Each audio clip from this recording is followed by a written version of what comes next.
The U.S. Constitution is the foundation of which our government was built. However, it was Plan B. The U.S. government was the first of its kind and was built off of a trial and error, as they were trying to find the balance between government's power and people's power. The Articles of Confederation was created with a weak central government because the Founding Fathers were scared of the power that Great Britain's monarchs possessed. That led many government leaders to come together to try to revise the Articles of Confederation. So a meeting was held in Philadelphia in 1787.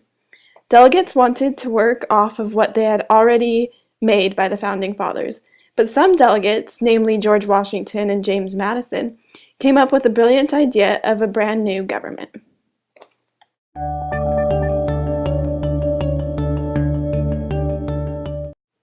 It would have three branches that would help maintain balance between tyranny of the government and the people. This would allow for separation of powers into three branches. First, the judicial branch, which interprets laws, the legislative branch, which writes the laws, and the executive, which enforces the laws. The Constitution states that each have checks and balances on the other two powers.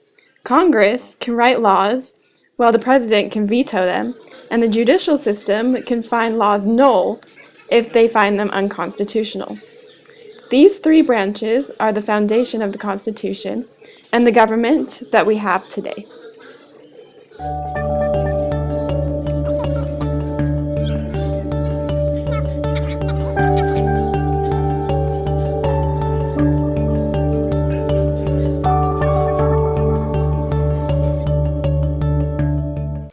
However, it brought up many conflicts too, namely between two delegates, Hamilton and Jefferson.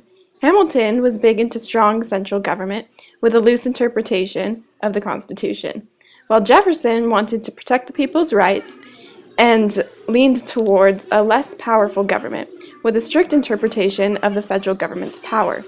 This led to the Federalist Papers being written to persuade people that a strong central government was the best. The other big conflict was between states with small populations and that with large populations.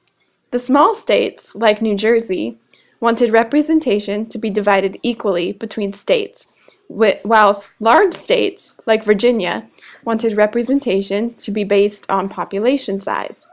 This led to the Great Compromise, where we get our Congress today, with both a Senate, like the small states wanted, with 2 representatives for each state, and the House of Representatives, like the large states wanted, which allowed for it to be based on population.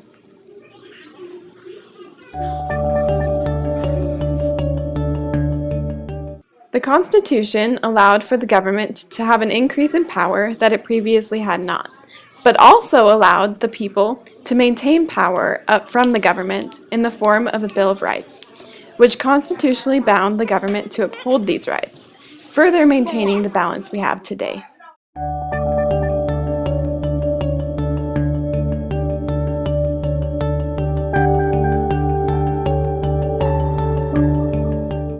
The end.